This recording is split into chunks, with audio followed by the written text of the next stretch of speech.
আসসালামু আলাইকুম। আমি মিল্টন সমদ্দার। সকলে আপনারা আমাকে চিনেন।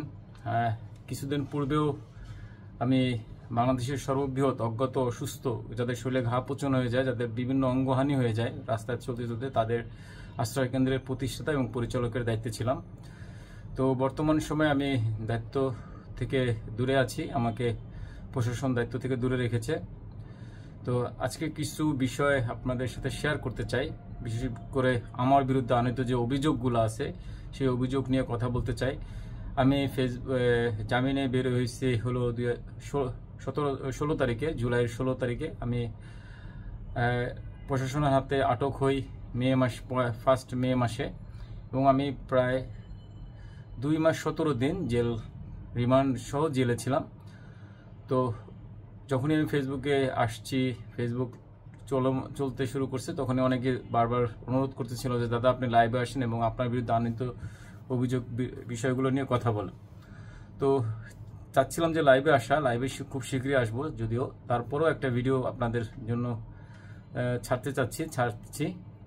তো প্রথমেই আমি বাংলাদেশে যে বর্তমান যে পরিস্থিতি, সেই পরিস্থিতিতে যারা শহীদ হয়েছে, যে সকল ছাত্রছাত্রী, যে মানুষগুলো নিহত হয়েছে, তাদের সকলের আত্মার মাগফিরাত কামনা করে আল্লাহ তাদের সকলকে বেহেশত নসিব করুক।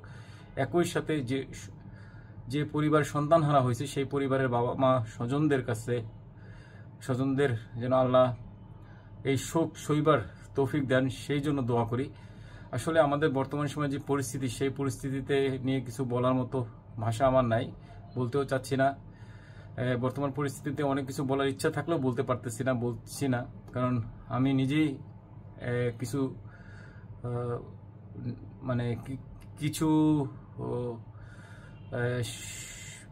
সংবাদ মাধ্যমে আমি কিছু দোষী সাব্যস্ত হয়েছি। তো আমি জানি আমি আসলে কি করছি। তো সেই বিষয়গুলো নিয়ে আসলে ছোট করে কিছু কথা বলতে চাই আজকে। আপনারা সকলে জানেন আমার বিরুদ্ধে আনিত যে অভিযোগগুলো ছিল, সেই যে অভিযোগগুলো হলো প্রথম কিডনি পাচার, মানব পাচার, কঙ্কাল পাচার সহ দুর্নীতি, জালিয়াতি এবং বিভিন্ন বিষয়, আমি মাদকাসক্ত, সব কিছু আসলে কি বলবো, সত্য মিথ্যা বলতে চাই না যে কোনটা সত্য কোনটা মিথ্যা। আমি আমার পক্ষে আমাকেও সুযোগ দেওয়া উচিত ছাপাই গাওয়ার জন্য, কারণ আমি যে কর্মকাণ্ডগুলো পরিচালনা করতেছিলাম, সেই কর্মকাণ্ডগুলোর অর্থায়ন সেই অর্থায়নগুলি আপনারা সকলে দিচ্ছেন, সাধারণ জনগণ দিচ্ছে, সাধারণ মানুষ দিচ্ছে। তো আপনাদের কাছেও ছাপাই গাওয়ার সুযোগটা আমাকে দেওয়া উচিত ছিল, বা দেওয়া উচিত, আপনাদেরও উচিত। এবং অনুরোধ করব, এই ভিডিওটা সম্পূর্ণ শুনে তারপরে আপনারা যারা গালাগালি করতে চান, বাজে মন্তব্য করতে চান, প্রত্যেককে অনুরোধ করব যে গালাগালি করবেন, অবশ্যই করবেন যদি আমার অন্যায় পান, তবে আগে আমার কথাগুলো শুনে তারপরে গালাগালি করবেন। আমাকে অনুরোধ করবো, আমাকেও ছাপাই গাওয়ার সুযোগ করে দিবেন। দেখেন যে বিষয়গুলো উল্লেখ করা হয়েছে, সেই বিষয়গুলো যদি নিয়ে কথা বলি। কিডনি পাচার প্রথম বিষয়। কিডনি পাচার কি আদৌ সম্ভব না। মানব পাচার, অন্য যে বিষয়গুলো আছে, সেই অভিযোগগুলো যখন আমার বিরুদ্ধে উঠছে, এই অভিযোগগুলো উঠছে যখন প্রথম অবস্থার দিকের কথা যদি বলি, যে আমাকে একটা অনলাইন পত্রিকা আমাকে নিয়ে নিউজ করলো যে আমাকে এই অনেক অপরাধ করছি। বেশ ভালো কথা। তারপরের দিন আমি প্রায় 2 দিন, পুরো সকাল 8টা থেকে রাত 8টা-10টা পর্যন্ত 2 দিন আমি কিন্তু মিডিয়াতে আসছি, মিডিয়াতে এবং প্রশাসনের সাথে কথা বলছি। বিশেষ করে সাংবাদিক ভাইদের সময় দিছি, তারা যে সকল প্রশ্ন করছে সকল প্রশ্নের উত্তর দিছে। এর পরবর্তীতে যখনই প্রচুর নিউজ হইতে শুরু করলো, যখনই আমাকে একদম খুব খারাপ বানাই ফেললো, তখন কিন্তু প্রশাসনই আমাকে বলল যে আপনি আর সংবাদ মাধ্যমে কোনো সাক্ষাৎকার দেন না, কোনো কথা বলেন না। কারণ যখনই এই ঘটনাগুলো শুরু হলো, তখনই কিন্তু প্রশাসনও হস্তক্ষেপ শুরু হয়েছে আমার এখানে। বাংলাদেশের যতগুলি প্রশাসন দপ্তরগুলি আছে, তারা কিন্তু যাচাই বাছাই করতে শুরু করছে, এবং যাচাই বাছাই চলমান ছিল। যাচাই বাছাই এখন আজকে অবধি, যদি বলি আজকের কথা, আজকে অবধিও কিন্তু চলমান আছে। তো এই যাচাই বাছাইয়ের মধ্যেই হঠাৎ করে আমাদের মিন্টু রোড থেকে হারুন সাহেব প্রশাসন পাঠাইলো এবং আমাকে বলল যে হারুন সাহেব ডাকছে আমাকে এবং চা খাওয়ার দাওয়াত। তো আমি নর্মালি আসলে স্বাভাবিকভাবেই যেরকম এই নিউজগুলো হওয়ার সময় যে অন্য অন্য প্রশাসনের বড় বড় কর্মকর্তারা আসছিল, তারা যখন আমাকে সাথে কথা বলতে চাচ্ছিল, আমি ভাবছি সেই ব্যাপারটা এরকমই একটা ব্যাপার যে হয়তোবা হারুন সাহেব আমাকে ডাকবে, ডেকে কথা টথা বলবে, কি হয়েছে সেই সময়গুলো আমার মুখ থেকে শুনবে এবং যাচাই বাছাই করবে। যাচাই বাছাই করার পরবর্তীতে সে হয়তোবা পদক্ষেপ নেবে, যার জন্য আমি নির্দ্বিধায় এবং কোনো ভয়ভীতি ছাড়াই আমি প্রশাসন মিরপুর জোনের যে স্যার ছিলেন, উনি যখনই আমাকে বললেন, আমি সত্যের সাথে তার সাথে চলে গেলাম এবং প্রশাসনিক অফিসে গেলাম। আমি নামগুলো উল্লেখ না করি, তো গেলাম। সেখানে আমাকে প্রায় হাইস গাড়িতে ভিতরে প্রায় 1.5 ঘন্টা অপেক্ষা করালো। অপেক্ষা পরে যখনই আমাকে দরজা খুলে বের করা হলো, আমাকে সাংবাদিকদের হাতে ছেড়ে দেওয়া হলো এবং আমাকে নিয়ে নিউজ করা শুরু হলো। এবং বলবো, যত ধরনের বাজে নিউজ করা যায় একটা মানুষকে হেয় প্রতিপন্ন করার জন্য করা হলো। পরবর্তীতে আমাকে পরের দিন, ওই দিন রাত থেকে জিজ্ঞাসাবাদ শুরু হলো, তদন্ত শুরু হলো এবং পরবর্তী দিন আমাকে আদালতে নিল, আমাকে রিমান্ড চাওয়া হলো। আমি রিমান্ড মঞ্জুর হইলো আমাকে, আমি রিমান্ড খাটলাম। সব মিলে একটা লং প্রসেসিংয়ের মধ্যে দিয়ে গেলাম এবং সর্বশেষ আমি শুক্র শনি মিলিয়ে সব মিলিয়ে আমি প্রায় 9 দিন ডিবি কার্যালয়তে ছিলাম, রিমান্ডে ছিলাম। রিমান্ড শেষে আমি জেল হাজতে যাই এবং সেখানে জেল খাটতে শুরু করি। এই পর্যন্ত তো আপনারা সকলে জানেন। তো এখন যে বিষয়গুলো নিয়ে অভিযোগগুলি আছে আমার বিরুদ্ধে, আপনাদের সকলে জানেন যে আমি কিডনি পাচার বা কিডনি খুলে বেচছি, এটা আদৌ কিন্তু প্রমাণিত হয় নাই। আমি মানব পাচার করছি, আদৌ প্রমাণিত হয় না। বা আমি যেটা বারবার বলছিলাম যে যদি আমি দোষী সাব্যস্ত হই, দোষী প্রমাণিত হই, দেশের জনগণ আছে, প্রশাসন আছে, তারা যে শাস্তি দেবে সেই শাস্তি মাথা পেতে নেব।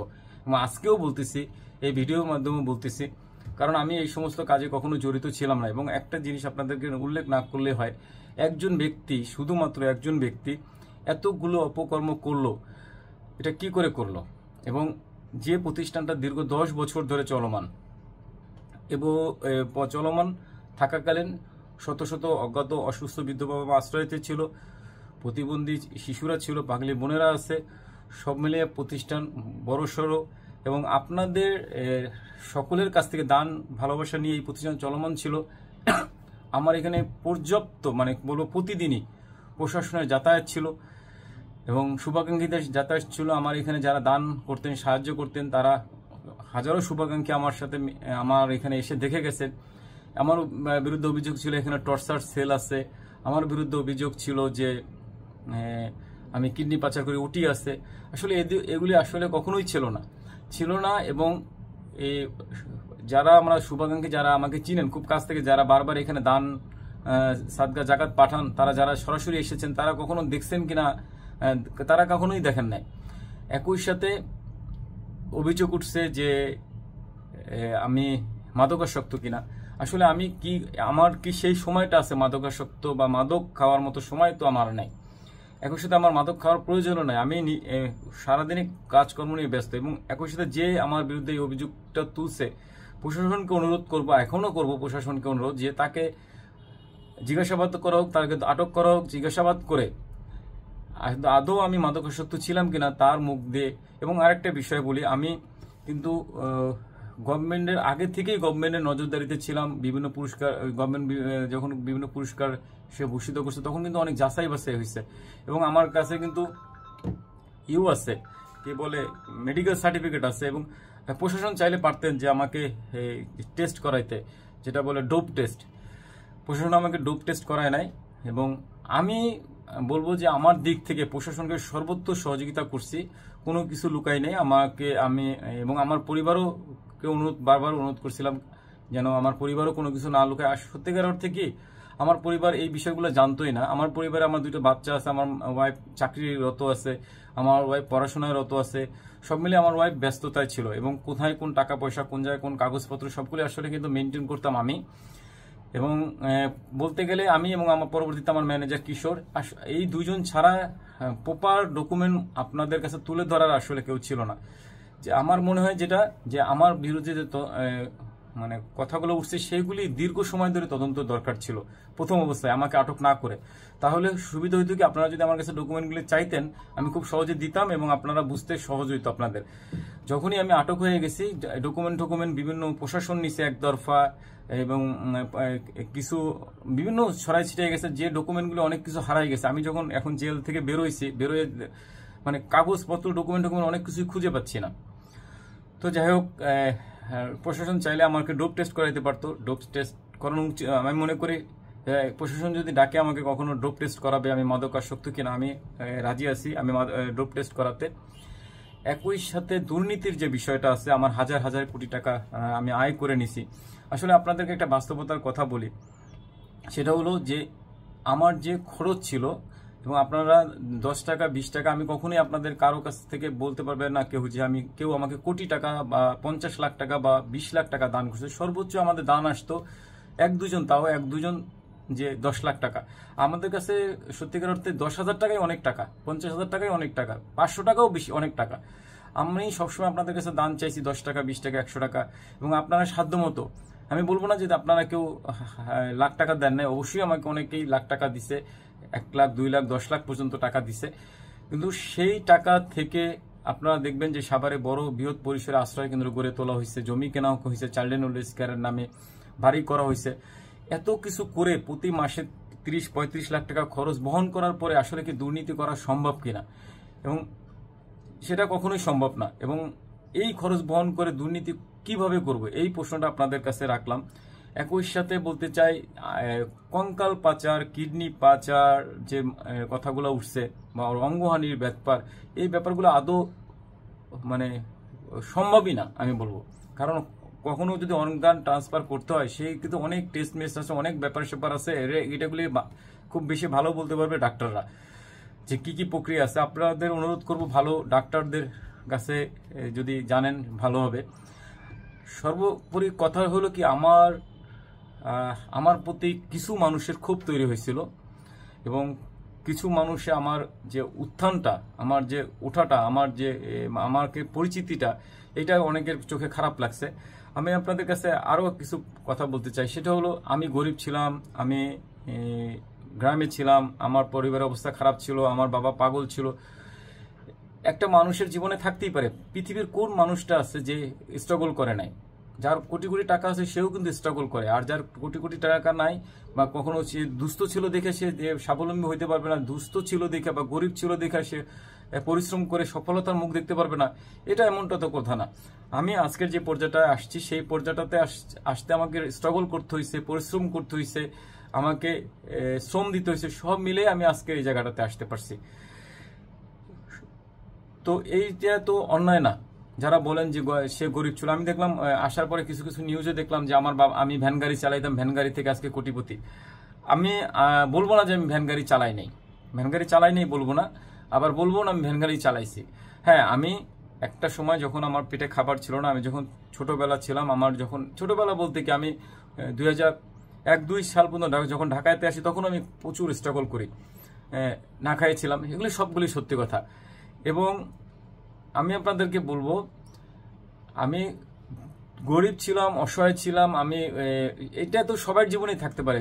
আর কিছু কিছু ঘটনা আছে, যে ঘটনাগুলো একটা সবার জীবনেই আছে কম বেশি, সেই ঘটনাগুলো তুলে আমি কার সাথে প্রেম করছি, কে আমার ওয়াইফকে কি করছি, এইগুলি নিউজ করে, এগুলি আসলে কি একটা মানুষকে হেয় প্রতিপন্ন করা।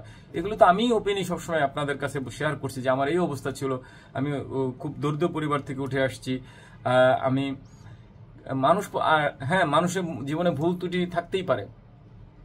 মানুষ যদি অন্যায় না করে, ভুল ত্রুটি তো থাকার প্রত্যেকটা মানুষের জীবনে আছে। আমি বলতে পারি হ্যাঁ আমার জীবনে ভুল ত্রুটি আছে, কিন্তু তার মানে না আমি কোনো অন্যায় করে ফেলছি, আমি কোনো মানুষের অঙ্গহানি করে ফেলছি, আমি কোনো মানুষকে করে ফেলছি, এরকম তো না। আরেকটা বিষয় হচ্ছে জালিয়াতের যে বিষয়টা উঠছে, সেটা আপনাদের সকলের কাছে পরিষ্কার করতে চাই। আমি যখন আমার আশ্রয় কেন্দ্র শুরু করি, এবং আমার আশ্রয় কেন্দ্র যখন বৃহৎ পরিসরে শুরু হয়, আমার আশ্রয়ে যে বাবা মারা থাকে, সেই বাবা মাদের যখন আমার কাছে মারা যেতে শুরু করে, তখন থেকেই কিন্তু আমি বিভিন্ন প্রশাসন দপ্তরগুলোতে বারবার চিঠি ইস্যু করছি, এবং তাদেরকে বলছি যে আমাকে কবরস্থ দেওয়ার জন্য, এবং সঠিকভাবে কিভাবে কবর দেওয়া যায় সেই কবরস্থ করার জন্য আমাকে আপনারা একটা ব্যবস্থা করে দেন, কিন্তু কখনোই তারা কোনো চিঠিরই আমার উত্তর আসে না, এবং কেউ আমাকে ডেকে বলে না যে ভাই আপনি এইভাবে না এইভাবে করেন। সেকেন্ড কথা হলো যে আমি তো কোনো হসপিটাল বা অন্য কোনো প্রতিষ্ঠানের প্যাড জালিয়াতি করি না। আমি আমার প্রতিষ্ঠানের প্যাডে একটা লিখিত দিয়ে যে এই লোকটা মারা গেছে, এর ঠিকানা এই লোকে মারা গেছে, তাকে কবর দেওয়ার জন্য। কারণ হইল আমার কাছে যে বাবা মারা থাকে তাদের কারোই পরিচয় নাই, ঠিকানা নাই, তারা সকলে অজ্ঞাত। এখন অনেকে প্রশ্ন করবেন আপনি কেন হসপিটালে নিয়ে যান নাই? ভাই আপনাদের কাছে একটা অনুরোধ করব, একটা অজ্ঞাত মানুষকে হসপিটালে নিয়ে দেখেন কি অবস্থা হয়, শুধু একজনকে। আর আমার কাছে তো শত শত। হসপিটালরা কি অজ্ঞাত মানুষদের চিকিৎসা দেয়? হসপিটাল কি অজ্ঞাত মানুষকে ডেথ সার্টিফিকেট দেবে? আমার বাসায় অজ্ঞাত বাবা মা মারা গেলে তাদের ডেথ সার্টিফিকেটকে হসপিটাল দিবে? তাহলে কেন এই যে গত 3 মাস আমি জেলে হাজতে বন্দী ছিলাম, বন্দী অবস্থায় যারা মারা গেছে, প্রশাসন সরকারি কর্মকর্তা হয়ে তাদের দাপন কাপন করতে পারতেছে না, দাপন কাপন করতে ঝামেলা হচ্ছে। এমনকি আমি এসে সংবাদ শুনলাম যে সারাদিনে মানে আমার একজন বৃদ্ধা বাবা মারা যাওয়ায় তার লাশ নিয়ে বিভিন্ন হসপিটালে ঘোরাঘুরি করে তারপরে তার শরীরে পচন ধরে যাওয়ার পরে কবরস্থ করতে হয়েছে। যেখানে সরকার মানে প্রশাসন পারতেছে না একটা অজ্ঞাত মানুষের ডেথ সার্টিফিকেট বের করতে, একটা অজ্ঞাত মানুষকে নিয়ে কোনো হসপিটালে ভর্তি করাতে যাদের হিমশিম খাইতে হইতেছে, সেইখানে তো আমার কাছে শত শত। আর এবং আমার কাছে যে বাবা মারা থাকে তারা প্রত্যেকেই অসুস্থ, এবং প্রত্যেককে যদি বিভিন্ন হসপিটালে ভর্তি করাইতে হয়, হসপিটালের যে নিয়ম হলো যে গার্ডিয়ান লাগবে, তাকে দেখাশোনার জন্য একটা লোক রাখবে, তাহলে যদি আমার 100-150 বৃদ্ধ বাবা মারা থাকে, তাদের মধ্যে যে 50 জন অসুস্থ থাকে, তাদের 50 জনকে হসপিটালে ভর্তি করাইতে হলে তাহলে কত টাকা লাগবে, কত টেস্ট করাইতে হবে, এবং কত লোকবল লাগবে, যে প্রত্যেকটা রোগীর সাথে একজন করে লোকবল দিতে হবে, যেটা আমার পক্ষে সম্ভব ছিল না। এবং আমি সেটা সবসময় স্বীকার করছি যে আমাদের এখানে প্রপার ওয়েতে চিকিৎসা দেওয়া সম্ভব হচ্ছিল না। এবং একটা বিষয় কি, আমাদের অনেক ব্যবস্থাপনাই ছিল, অনেক কিছুই আমরা গুছিয়ে রাখছিলাম, কিন্তু যখনই আমাকে হুট করে মানে একটা মোরগ বাড়ির আশেপাশে ঘুরতেছে, সে নিজের ইচ্ছা মতো খাবার খাচ্ছে, হঠাৎ করে খপ করে ধরে তাকে খপ করে বটি দিয়ে জব দিয়ে দেওয়ার মতো অবস্থা করে ফেলছে আমাকে। আমার সাথে যদি আমাকে ধরার আগে, আমার অপরাধ প্রমাণিত হওয়ার আগে আমার সাথে বসতো, সকল ডকুমেন্ট চাইতো, সকল কিছু যদি প্রশাসন যদি, আমি তো প্রশাসনকে সাহায্য করতে চাচ্ছিলামই, প্রশাসনকে আমি সাহায্য করতেই ছিলাম, এবং যে যত ডকুমেন্ট চাচ্ছিল আমার এইখানে, আমি যখন এই সংবাদ মাধ্যমগুলো প্রকাশ হওয়া শুরু করে তখন কিন্তু পুলিশ বলেন, এসবি বলেন, সিআইডি বলেন, মানে বিভিন্ন মন্ত্রণালয় মানে প্রশাসনিক দপ্তর যেগুলি আছে, এসবি বলেন, সবাই কিন্তু এসে বিভিন্ন ডকুমেন্ট চাচ্ছিল এবং নিয়ে যাচ্ছিল। এবং আমি প্রত্যেকের সাথে আমার কাছে যতটা তথ্য ছিল আমি দিচ্ছিলাম, কিন্তু হঠাৎ করে আমাকে চা খাওয়ার দাওয়াত দিয়ে নিয়ে গিয়ে আমাকে মানে এটা কি বলে পাঠা বলি দিয়ে দিল, পাঠার মতো বলি দিয়ে দিল, এবং আমাকে একটা বড় বাংলাদেশের সর্বোচ্চ ক্রাইম করা লোকে পরিণত করে দিল। এখন বলি, আমি গত 2 মাস 17 দিন জেলে ছিলাম, এবং এই 2 মাস 17 দিন সব আজকে পর্যন্ত আমাকে নিয়ে বিভিন্ন তদন্ত, বিভিন্ন প্রশাসন থেকে, দপ্তর থেকে, সমাজকল্যাণ, বিভিন্ন মন্ত্রণালয় থেকে তদন্ত চলমান আছে। এই চলমান অবস্থাতে আপনারা একটা জিনিস আপনাদেরকে কাছে জানতে চাচ্ছি, আপনারা কোন নিউজে কি কোনো পরিপূর্ণ দোষ কি দেখাইতে পারে নাই। শুধু যেটা বলছে আমাদের হারুন সাহেব বিবৃতি দিয়ে যেটা বলছে, আমি এসে ইউটিউবে দেখলাম যে উনি বারবার বলছে মিল্টন এটা করে, সেটা করছে, এটা করছে, মানে আমি মানে সব মিল্টন করছে, কিন্তু প্রুফটা কোথায়? আমি যখন জেলখানাতে ছিলাম তখন আমি প্রতিদিন প্রায় 900 থেকে 11,000 আসামিদের সাথে ছিলাম। তো তাদের কাছে তারা বলতো যে মিল্টন ভাই রিকভারি কি পাইছেন, মামলার রিকভারি আছে কিনা, তারপরে প্রমাণ আছে কিনা, তারপরে বাদী আছে কিনা, এই প্রশ্নগুলো করতাম। আসলে আমার যে মামলাগুলো হয়েছে সেই মামলাগুলোর কোনো রিকভারি নাই। আমার যে মামলাগুলো হয়েছে বলছে, মানুষে বলছে, সংবাদপত্র বলছে সেইগুলি, কিন্তু চোখে দেখার মতো যে কিডনি পাচার করছি, কিডনি পাচারের যে একটা মানুষকে এসে দেখাইতে পারে না যার কিডনি আমি খুলছি, আমি মানব পাচার করছি, একটা মানুষ এসে বলতে পারে না আমি দুর্নীতি করছি।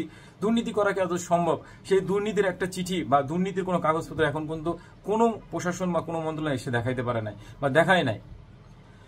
তো আমি আমার শুভাকাঙ্ক্ষীদের তারপরও বলবো, আমি নির্দোষ না, আমি দোষী।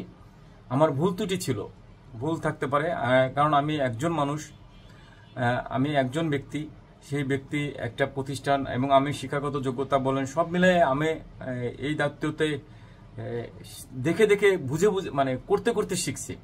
তো সেই জায়গাটাতে আমি 2014 সাল থেকে 2024 সাল পর্যন্ত এই প্রতিষ্ঠানকে টেনে আনছি। ক্ষুদ্র তো একজন বৃদ্ধ বাবা মা থেকে শত শত বৃদ্ধ বাবা মাদের আশ্রয়ের ব্যবস্থা করছি, শিশুদের আশ্রয়ের ব্যবস্থা করছি, তাদের পড়াশোনার দায়িত্ব নিচ্ছি, তাদের খাবার দাবার সমস্ত কিছু করছি এবং তাদের জন্য বাংলাদেশে সর্বোচ্চ মানে প্রায় 400 মানুষ থাকার মতো একটা ব্যবস্থা করছি, যেটা হলো আপনাদের দানের টাকা দিয়ে। তো যদি দুর্নীতি করতাম, সেই দুর্নীতির পুরো কোথায়? আমি দেখলাম অনেক মানে ইউটিউবে দেখলাম যে আমার কোটি টাকার বাড়ি আছে। ভাই বাড়িটা কোথায়? আমাকে একটু দেন। আমার বাড়িওয়ালা, আমি যে বাসায় আজকে বসে আপনাদের সাথে কথা বলছি, সেই বাড়িওয়ালা আমাকে নোটিশ দিয়ে দিছে এই বাসায় থাকা যাবে না। আমার নিজস্ব যে বাড়িগুলি আপনারা দেখছেন, সেই বাড়িগুলোর ঠিকানাটা বলেন বা দেখাই দেন, আমি সেই বাড়িতে যেয়ে উঠি। আমাকে রাস্তায় নেমে আসতে হবে। আমি যে এখানে আমার অফিস পরিচালনা করি, সেই অফিস থেকে আমাকে অফিস ছেড়ে দেওয়ার নির্দেশ দেওয়া হয়েছে। আমার ঢাকার যা কল্যাণপুরে যে আশ্রয় কেন্দ্র ছিল, সেই আশ্রয় কেন্দ্র প্রশাসন, যে সমাজ কল্যাণ প্রশাসন স্যার আছে, তিনি ছেড়ে দিচ্ছেন। তো কই কোটি কোটি টাকা, কই সেই আপনারা যে কোটি টাকার লাক্সারি গাড়ি সংবাদে আসছে, কোটি টাকার লাক্সারি গাড়ি। ভাই নোয়া একটা গাড়ি কিনতে কি কোটি টাকার প্রয়োজন আছে কিনা? একটা গাড়ি কিনতে লোনে এবং গাড়িটা লোনে প্রয়োজন আছে কিনা? প্রয়োজন নাই। একটা নোয়া গাড়ির দাম কোটি টাকা না, বাংলাদেশে কোটি টাকা। একটা নোয়া গাড়ির দাম কত? 25 থেকে 30 লাখ টাকা। এবং ব্যাংক লোন করলে কত? 20 লাখ টাকা ব্যাংক লোন, 10 লাখ টাকা ডাউন পেমেন্ট দিতে হয়, 20 লাখ টাকা 5 বছরের জন্য লোন নিতে পারা যায়। যে যেমন পারছে, যেভাবে পারছে আমাকে মানে বাংলাদেশের আমি ছাড়া বাংলাদেশে আর কেউ কোনো অপকর্ম করে নাই, এমন একটা পরিস্থিতি তৈরি করে দিচ্ছে। এমন একটা পরিস্থিতি আপনারা মানে তৈরি হয়ে গেছিল, যেখানে শুধুমাত্র আমি অন্যায় করছি, আমি ছাড়া বাংলাদেশের সব মানুষ ফেরেশতা। তো কি বলবো, শুধুমাত্র কিছু সাংবাদিক ভাইদের রোশানলে পড়ে একজন মানুষের ব্যক্তি স্বার্থে মানে একটা রাস্তা না দেওয়ার কারণে বা ভিক্ষার টাকা, সহজ করে যদি বলি, আমি আসলে এই ঘটনাগুলো ঘটার কারণ হলো, আমি এইবার ঈদে যখন রমজানের ঈদ শেষ হলো, আমি ঈদের দিন আপনারা সকলেই দান সাদগা করছেন, জাকাত পাঠাইছেন। অনেকে লাইভে জিজ্ঞাসা করতেছিলেন, দাদা দান সাদগা কত আসছে আপনি বলেন। আমি যখনই টাকার অঙ্কটা আপনাদের সামনে বললাম এবং এর 5 দিন পর থেকে আমার বিরুদ্ধে নানা অভিযোগ আনা শুরু হলো। যে যখনই শুনতে পাইলো যে মিল্টনের অ্যাকাউন্টে 1,85,00,000 টাকা আছে, তার মানে এই 1,85,00,000 টাকা, এই 1,85,00,000 টাকা আমার অ্যাকাউন্টে ছিল না বা এখনো প্রশাসন পায় নাই এবং কোনোদিনও ছিল না যে আমার অ্যাকাউন্টে আপনাদের দান সাদগার টাকা ছিল বৃদ্ধাশ্রমের যে অ্যাকাউন্ট, সেই অ্যাকাউন্টে। যখন আমি প্রশাসন, আমি এখন দায়িত্বে নাই, প্রতিষ্ঠান তো চলমান আছে। প্রতিষ্ঠান কারা চালাচ্ছে হলো সমাজ কল্যাণ অধিদপ্তরে প্রশাসক নিয়োগ দিয়ে তাকে দিয়ে চালাচ্ছে কাদের টাকা দিয়ে? আমি যে টাকা ভিক্ষা করে রেখে গেছিলাম সেই টাকা দিয়ে। আমি যদি বলি যে দীর্ঘ 10 বছরে আমি কোনো এনজিওর সাহায্য পাই নাই, আমি কোনো সংগঠনের সাহায্য পাই নাই, আমি কোনো সরকারি অনুদান পাই নাই, আমি কোনো সমাজ কল্যাণ থেকে কোনো দান পাই নাই, আমি শুধু আপনারা শুভাকাঙ্ক্ষীরা স্বেচ্ছা যে দান দিছিলেন সেই দান থেকে চালাইছি। এবং আজকে ব্যাংক থেকে টাকা উত্তোলন করা হয়েছে, সেই উত্তোলনের টাকাটা পর্যন্ত ভিক্ষার টাকা, সেই টাকাটা আমি ভিক্ষা করে রেখে গেছি। এবং আমি আপনাদের কাছে বারবার আমাকে 10 টাকা দেন, 20 টাকা দেন বলে রেখে গেছি। যে টাকাগুলো ছিল ঈদের পরবর্তী সময়ে বাড়ি করার যারা বকেয়া আছে, বাড়ি করতে যে কোম্পানি ছিল যে বাড়ি করে দিছে, সে টাকা পাইতো, তারপরে আমার কিছু ফার্নিচার বানানো ছিল, তারা টাকা পাইতো। বিভিন্ন মানুষকে পাওনা দাওনাদারদের টাকা দেব এবং আমি যেন 2-3 মাস ঠিকমতো চলতে পারি, মানে রোজা কোরবানি ঈদ পর্যন্ত পার করতে পারি। সেই পর্যন্ত আমার একটা ইচ্ছা ছিল যে এই টাকা দিয়ে মোটামুটি কোরবানি ঈদ পার করব, কোরবানির সময় আবার গরু টরুর মাংস টাংস অনেক কিছু পেয়ে যাব, দেন আস্তে প্রতিষ্ঠান চলমান থাকবে। এবং এবছর যেহেতু নিজস্ব বাড়িতে গেছিলাম মার্চ মাসে এবং ঢাকা শহরে অনেকগুলি বাড়ি ছাড়তেছিলাম, অনেকে প্রশ্ন করবেন আপনি আশ্রমগুলো, আমরা সবাই শিফট হইতেছিলাম এবং কেবলই ঈদটা শেষ হইলো, আমি গুছানো শুরু করছিলাম, সেই সময়তেই আমাকে আটক করে নেওয়া হলো এবং আমার কাছে যে গচ্ছিত আপনাদের আমানত ছিল, সেই আমানতগুলো যে যেমন পারতেছে সে যেমন করছে। একই সাথে আমি আপনাদেরকে একটা দুঃখজনক ঘটনা বলি।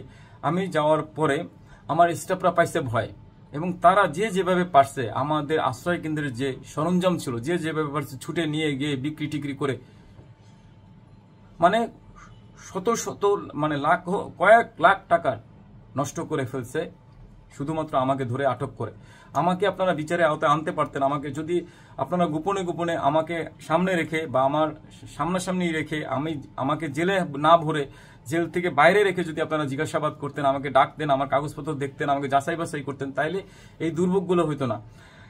একই সাথে গত 2-3 মাস ধরে একটা দান সহযোগিতা আসে নাই প্রতিষ্ঠানে। আমি রমজান মাসে যে ভিক্ষা করে টাকা রেখে গেছিলাম সেই টাকা দিয়ে এখনো প্রতিষ্ঠান চলমান, সেই প্রতিষ্ঠান থেকে প্রতিষ্ঠান চলতেছে। গত বছরও আমি প্রায় 60টা গরু 19টা খাসি কোরবানি দিছি গত বছর ঈদের সময়। এবছর আমার বাবা মারা এক টুকরা এই সমাজ কল্যাণের প্রশাসন স্যার একটা গরু কোনোভাবে ওনার লিঙ্ক আপে ধরে কোরবানি দিছে, তাও 1-2 দিন বা 1-2 বেলা মাংস খাইতে পারছে আমার বাবারা। কিন্তু আমরা বিগত 2017 সাল থেকে গত বছর পর্যন্ত প্রতি বছর আমরা 6 মাসে গরু মাংস খাওয়ার মতো আমাদের মজুদ ছিল, যেটা থেকে বৃদ্ধ বাবা মারা বঞ্চিত হয়েছে।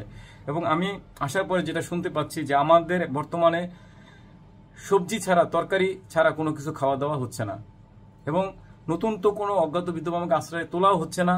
এবং একই সাথে আমার যে কর্মচারীরা আছে তাদের কারণে অনেকেই অপরাধজনিত কারণেই বলবো যে প্রশাসন স্যাররা অপরাধজনিত কারণে চাকরিচ্যুত করতেছে। তারপরেও অনুরোধ থাকবে যে যাদের আপনারা চাকরিচ্যুত করতেছেন প্রতিষ্ঠান থেকে তাদেরকে বিবেচনায় রাখবেন, যেন তারা কারো পেটে যেন লাথি না লাগে। কেউ যেন অপরাধ যদি করে সে অবশ্যই শাস্তি পাবে বা তাকে চাকরিচ্যুত করা হোক, তাতে আমার কোনো আপত্তি নাই। কিন্তু যারা নিরপরাধ অনেক মানুষকে চাকরি চলে গেছে।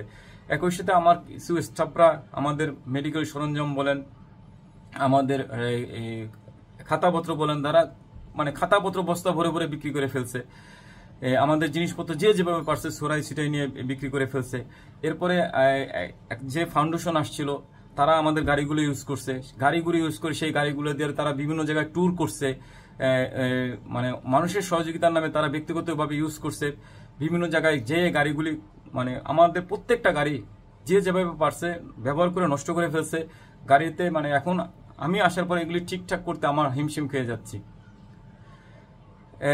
এই গাড়িগুলো ইউজ করা হয়েছে ব্যক্তিগত কাজে, মেয়ে দেখতে গেছে, ঘুরতে গেছে, সিনেমা দেখতে গেছে, কক্সবাজার ট্যুরে গেছে, তারপরে বিভিন্ন জায়গায় ট্যুরে গেছে। এরা আমাদের অসহায় মানুষের টাকা খরচ করে, তেল খরচ করে এবং অসহায় মানুষের গাড়ি খরচ করে এটা করছে। যে ফাউন্ডেশন আসছিল তারা যখনই আমাদের বর্তমান প্রশাসন যিনি আছেন, সমাজ কল্যাণের স্যার আছেন, উনি এসে এটা শক্ত হাতে এখন চলমান আছে। আমি তার কাছেও কৃতজ্ঞতা জানাবো এবং আমি বলবো না যে আমাকেই আপনারা দিয়ে দেন বা আমি চালাই, এরকম কথা এখনই বলবো না। কারণ আমি চাই আমি নির্দোষ প্রমাণিত হই।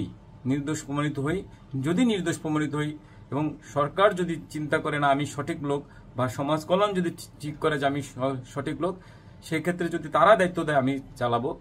তারা দায়িত্ব না দিলে আমার কোনো আফসোস নাই, কারণ আমার যেটা প্রাপ্য ছিল আমি যেটা পেয়ে গেছি। কারণ আমি একটা মানুষ, মানে আমি কিছু হইলেও কিছু মানুষদের জন্য কিছু করে রাখতে পারছি যেটা চোখে দেখা যায়। এবং আগামী 10 বছর না 100 বছর যে প্রতিষ্ঠান চলমান থাকবে, আমি চালাই বা না চালাই কোনো অসুবিধা নাই, কিন্তু প্রতিষ্ঠান তো চলবে।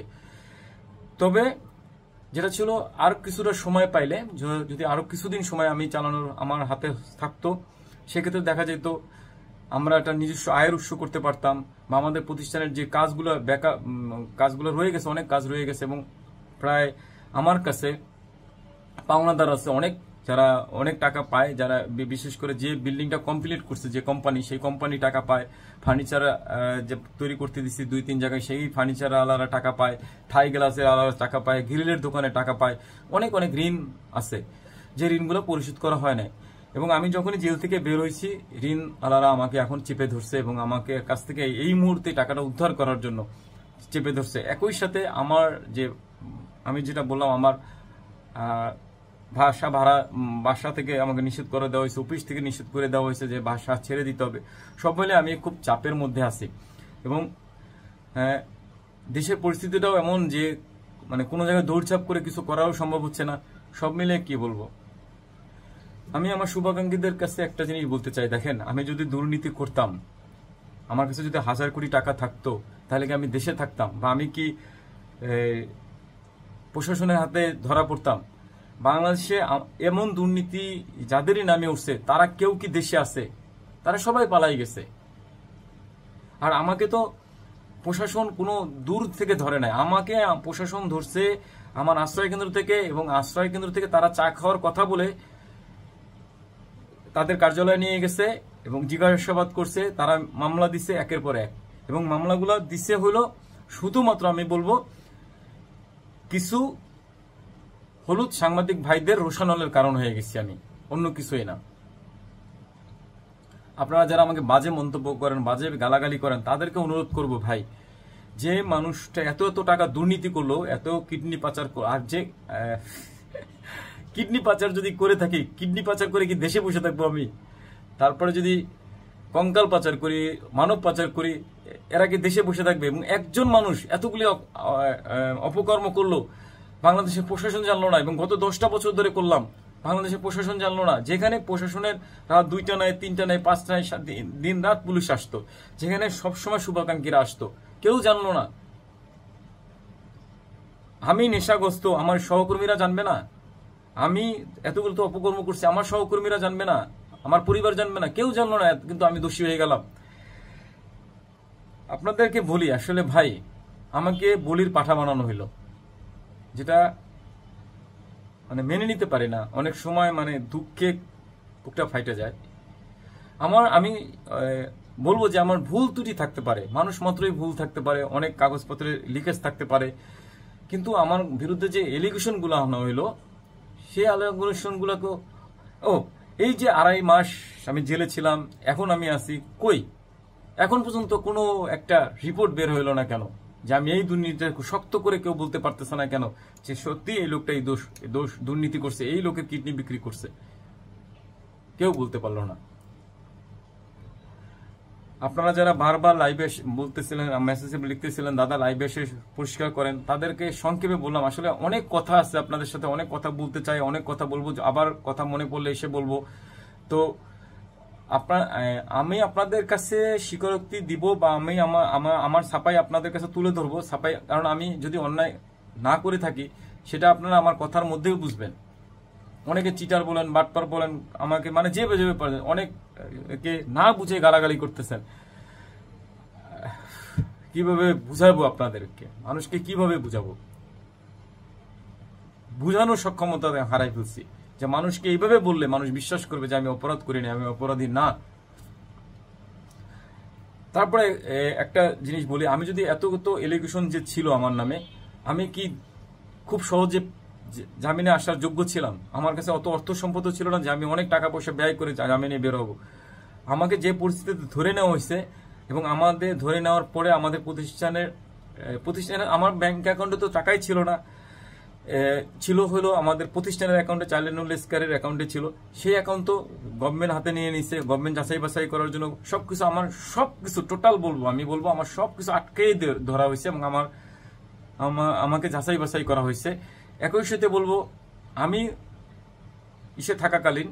জেলে থাকাকালীন আমার বাসা সার্চ করা হয়েছে, আপ টু বটম পুরো বাসা একবার না কয়েকটা প্রশাসন আমার বাসা রেড দিছে, বাসায় তন্ন করে আমার বাসায় খোঁজ খবর চালাইছে, আমার অফিসগুলোতে চালাইছে, আমার প্রতিষ্ঠানের যে কম্পিউটার ছিল, মানে আমার কাছে যাই ছিল সব তন্ন করে খুঁজেও প্রশাসন কি আজও শক্ত কোনো যেটা এই জেলের ভাষায় বলে যে রিকভারি পাইছে কিনা, রিকভারি পায় নাই।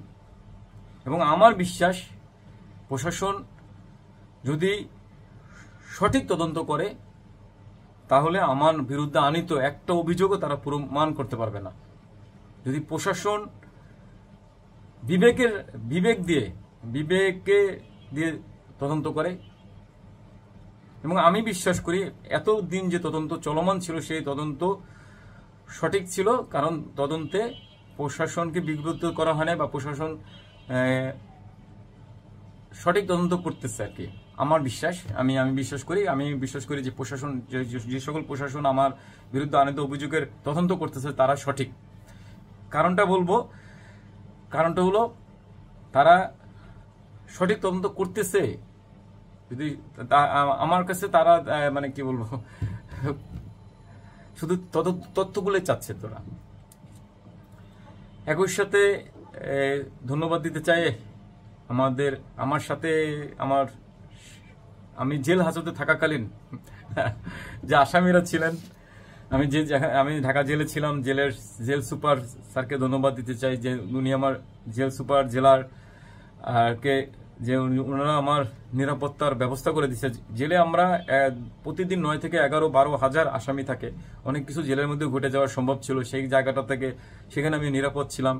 আমার সাথে যারা জেল হাজতি বা জেল কয়েদি ছিল তারা সকলে আমার সাথে মানে সুন্দর ব্যবহার করছে, কেউ আমার সাথে খারাপ কোনো আচরণ করে নাই, তাদের ধন্যবাদ দিতে চাই। জেলের কারারক্ষীদের ধন্যবাদ দিতে চাই, যারা আমাদের সর্বদা কারাগারে কারারক্ষী পাহারাদার আছে তাদেরকে ধন্যবাদ দিতে চাই, সহ দেশের সকল প্রশাসনকেও ধন্যবাদ দিতে চাই আমি।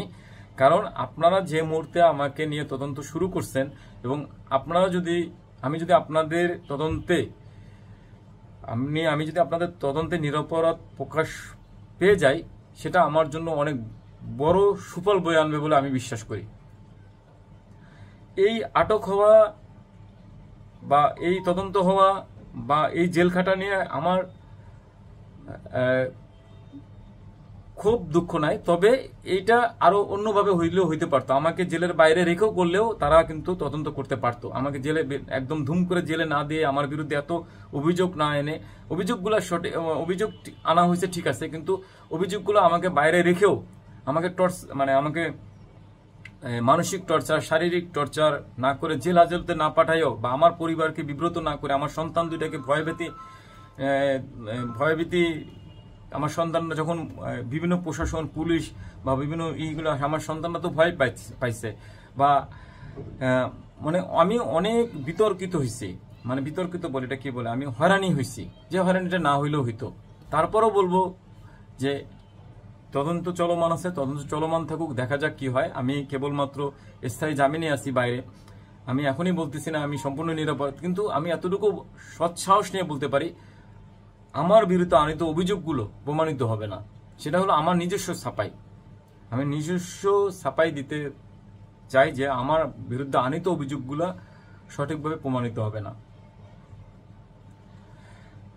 আমি সকল শুভাকাঙ্ক্ষীদের কাছে কৃতজ্ঞতা জানাই যে আপনারা অনেক শুভাকাঙ্ক্ষী আমার খোঁজ খবর নিচ্ছেন, জেল কেটে অনেকে গেছেন, যে ফেরত আসছেন, আমার সাথে দেখা হয় নাই। আসলে জেলের ভিতরেও আমি একটু অন্যভাবে রাখা হয়েছিল আমাকে, যেটা না বলি মানে আলাদাভাবে রাখা হয়েছে। আমি সুযোগ সুবিধা অন্য কয়েদি বা বন্দি বা হাজুদিদের যেভাবে সুযোগ সুবিধা দেওয়া হয় সেই সুযোগ সুবিধা আমার ক্ষেত্রে ছিল না। তারপরে আমি সেফ ছিলাম, নিরাপদ ছিলাম। তো অনেক শুভাকাঙ্ক্ষী আমার খোঁজ খবর নিয়েছেন, তাদের কাছে কৃতজ্ঞতা জানাই।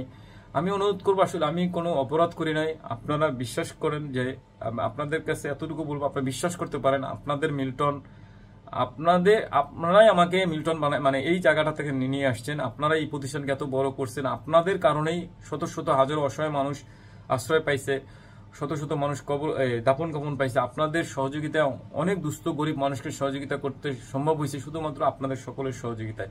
সেই জায়গাটাতে আপনাদের মিল্টন কোনো অপকর্ম করবে বা খারাপ কাজ করবে সেটা কখনোই না। এবং আমার কাছে যে আপনারা গচ্ছিত টাকা দিচ্ছেন, সেই গচ্ছিত প্রত্যেকটা টাকার হিসাব আছে এবং প্রত্যেকটা টাকা সঠিক কাজে লাগছে এবং সঠিক কাজে লাগবে। এখন পর্যন্ত যে টাকা ব্যাংকে আছে, যে টাকা দিয়ে প্রতিষ্ঠান চলমান রাখা হয়েছে, সমাজ কল্যাণ প্রশাসন যে প্রতিষ্ঠান চালাচ্ছে, সেই টাকাটাও পর্যন্ত আমি রেখে গেছিলাম সেই টাকা থেকে। তো আমি আমার শুভাকাঙ্ক্ষীদের সকলকে অনুরোধ করব, আমাকে গালাগালি করার পূর্বে আপনারা একটু ভালোভাবে যাচাই বাছাই করবেন আসলে কি আমি যে অভিযোগে অভিযুক্ত হয়ে জেলে গেছিলাম সেই অভিযুক্তগুলো যদি সত্যি হইতো তাহলে কি আমি জামিন পাওয়ার যোগ্য ছিলাম কিনা। এবং আমার এত বেশি টাকা পয়সা ছিল না, আমার কোনো টাকা পয়সা ছিল না, বেশি না, কোনো টাকা পয়সাই ছিল না যে আমার ওয়াইফ টাকা পয়সা দিয়ে, অনেকে বলেছে যে কত টাকা লাগছে, কত কোটি টাকা লাগছে বের হইতে। আসলে আমার বের হইতে তেমন টাকাও লাগে নাই, শুধুমাত্র আমার যে লয়াররা ছিলেন তারা পরিশ্রম করছে, সত্যগুলা জজের সামনে পেশ করছে, যার জন্যই আমি আসলে জামিনে বের হইতে পারছি এবং আমি জামিনে আছি।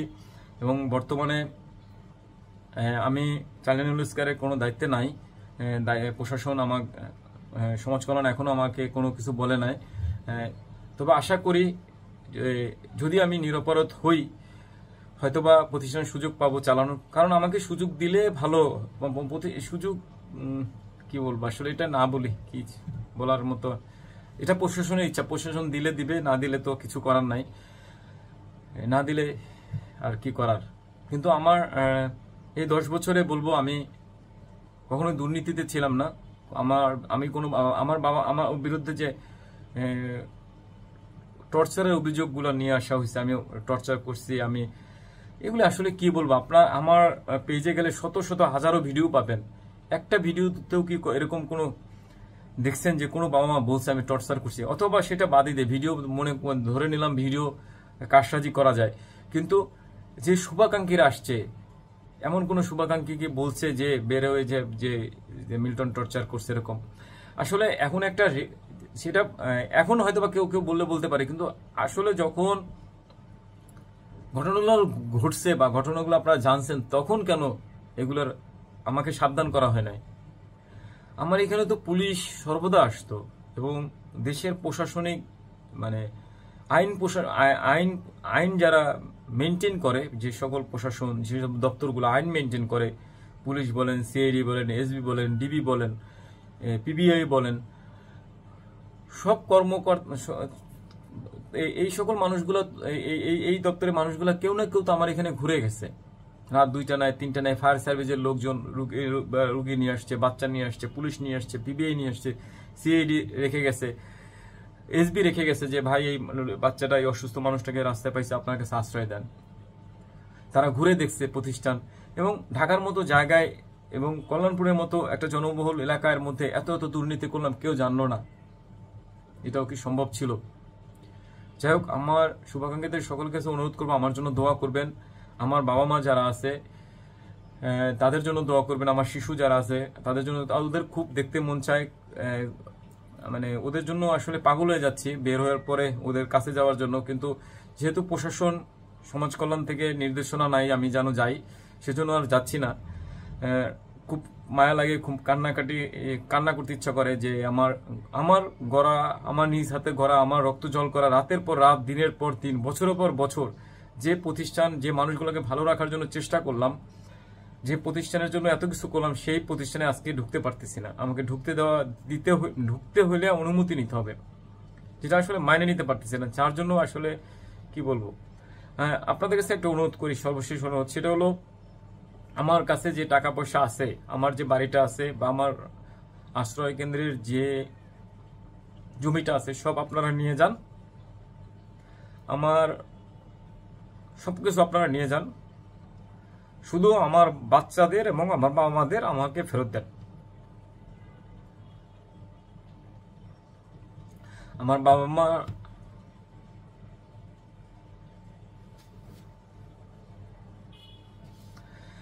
আমার বাচ্চা এবং আমার বাবা মাদের ফেরত চাই। আমি ওদেরকে নিয়ে প্রয়োজন হলে রাস্তায় বা কোনো পতিত জমিতে ছাবড়া বানাইয়া প্লাস্টিক দিয়ে তারপরে থাকবো, তবুও আমার রাতু তৈবা আমার সন্তানদের ফেরত চাই আপনাদের কাছে। কারণ ওই প্রতিষ্ঠানের জন্য আমার জীবনের সমস্ত কিছু বিষয়, ওই প্রতিষ্ঠানের জন্য আমার সন্তানরা, আমার নিজের জন্ম দেওয়া সন্তানরা আমার কাছ থেকে আদর বঞ্চিত হয়েছে, আমার স্ত্রী আমার ভালোবাসা থেকে বঞ্চিত হয়েছে, আমরা অনেক অনেক স্যাক্রিফাইস করছি শুধুমাত্র অসহায় মানুষগুলো ভালো রাখার জন্য, কিন্তু কখনোই নিজের স্বার্থ দেখি নাই। আপনাদের কাছে সত্যিকার অর্থে বলি, আপনারা চেক করবেন, আমি প্রয়োজনে আমি সব জায়গায় ব্যাংকের অ্যাকাউন্ট দিচ্ছি, আমার পার্সোনাল অ্যাকাউন্টগুলো দিচ্ছি। কোনো জায়গায় 20, 30, 50 হাজার 1 লাখ টাকার বেশি কোনো অ্যাকাউন্টে টাকা নাই। আমি কোনো দুর্নীতি করি না। যদি দুর্নীতি করতাম, কোথায় সেই দুর্নীতিগুলা? কোথায় সেই বাড়ি গাড়ি জমি সম্পত্তি কোথায়? একটা প্রমাণও আজ পর্যন্ত কোনো সাংবাদিক ভাইরা দিতে পারে নাই। আপনাদের কাছে সর্বশেষ অনুরোধ, আমি যদি অন্যায় করে থাকি, দেশের প্রশাসন আছে, আইন আছে, তারা বিচার করবে তো অবশ্যই। আমি যদি অন্যায় করে থাকি, আমাকে যারা দান করছে, আমার কাছে যারা আমানত পাঠাইছে, তারা আমাকে পিটাই মেরে ফেলুক। যদি আমি অন্যায় প্রমাণিত হয়, আমি অনুরোধ করবো আপনারা আমাকে সবাই মিলে পিটাইয়া মেরে ফেলান। তবে আমার অনুরোধ, যেহেতু আমি অন্যায় করি নাই এবং আমার এখনো অন্যায় প্রমাণিত হয় নাই, সেহেতু আমার সন্তান রাতুল তৈবা, আমার বাচ্চাদের, আমার প্রতিবন্ধী বাচ্চারা যারা আছে, আমার পাগলি বোন শাবনুর, আমার পাগলি বোনে যারা আছে, আমার বৃদ্ধ বাবা মা যারা আছে, তাদেরকে ফেরত দেওয়ার ব্যবস্থা করা হোক। আমার পিছনে লাগার মূল উদ্দেশ্য হল ওই বাড়ির পাশ দিয়ে রাস্তাটা দেওয়া এবং ভিক্ষার টাকা ভাগ বাটোয়ারা করতে অস্বীকার করার কারণেই আজকে আমাকে এই পরিস্থিতিতে আসতে হয়েছে, যেটা সত্যি। এবং দেখেন, আল্লাহ বিচার করবে যদি আমি অন্যায় করে থাকি। আর আমি যদি অন্যায় না করে থাকি, আমার প্রতি যারা অন্যায় করছে তাদেরও আল্লাহ বিচার করবে। আমার প্রতি হাজারো বাবা মার দোয়া আছে। আমি জানি আমি কোনো অন্যায় করে নাই, কিন্তু আমার প্রতি যারা অন্যায় করছে, আল্লাহ কাউকে ছাড় দেবে না। আমি আল্লাহর কাছে হাত করো, ঈশ্বরের কাছে প্রার্থনা করি, ঈশ্বর যারা আমাকে এই অবস্থাতে এসে দাঁড় করাইছেন, তাদেরকে আপনি এর চেয়ে খারাপ পরিস্থিতি দাঁড় করান এবং দাঁড়াবে তারা। কারণ আমাদের এই প্রতিষ্ঠানে অনেকবার হয়েছে, যারা বিকাশে আমার নামে প্রতারণা করে টাকা তুলে সেই টাকা ফেরত দিতে হয়েছে, ফেরত পাঠাইতে হয়েছে। আমাকে ফেরত দিচ্ছে যে দাদা, আপনার নামে মিথ্যা বলে টাকা তুলছিলাম, সেই টাকা ফেরত নেন, কারণ আমি আপনার টাকা খাওয়ার পরে আমার জীবনটা ঝালাপালা হয়ে গেছে। এরকম অনেক প্রমাণ আছে। আমি এমনকি আমি কল রেকর্ডও ছাড়ছি। আমাকে যারা বিনা দোষে দোষী সাব্যস্ত করলো, যারা আমার প্রতি অন্যায় করলো, যারা আমার ভিক্ষার টাকা খাইলো, অন্যায়ভাবে খাইলো, যারা আমার অসহায় মানুষের করা সম্পদগুলো বিনষ্ট করলো, আল্লাহ কাউকে ছাড় দেবেন না।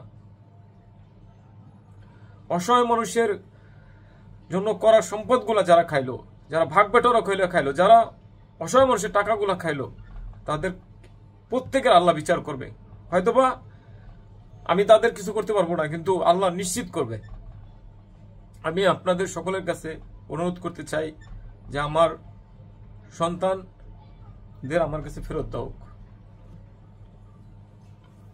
সবাই ভালো থাকবেন, আমার জন্য দোয়া করবেন, আমার পরিবারের বাবা মার জন্য দোয়া করবেন, আমার 2টা সন্তানের জন্য দোয়া করবেন। আল্লাহ যেন আমাদের সুস্থ স্বাভাবিক জীবন রাখে এবং যে পরীক্ষার মধ্যে চলতেছি সেই পরীক্ষা থেকে যেন উত্তীর্ণ হইতে পারি, আমি যেন নির্দোষ প্রমাণিত হই, সেই জন্য সকলে দোয়া করবেন। সবাই ভালো থাকবেন, সবার জন্য অনেক অনেক শুভকামনা। আল্লাহ হাফেজ।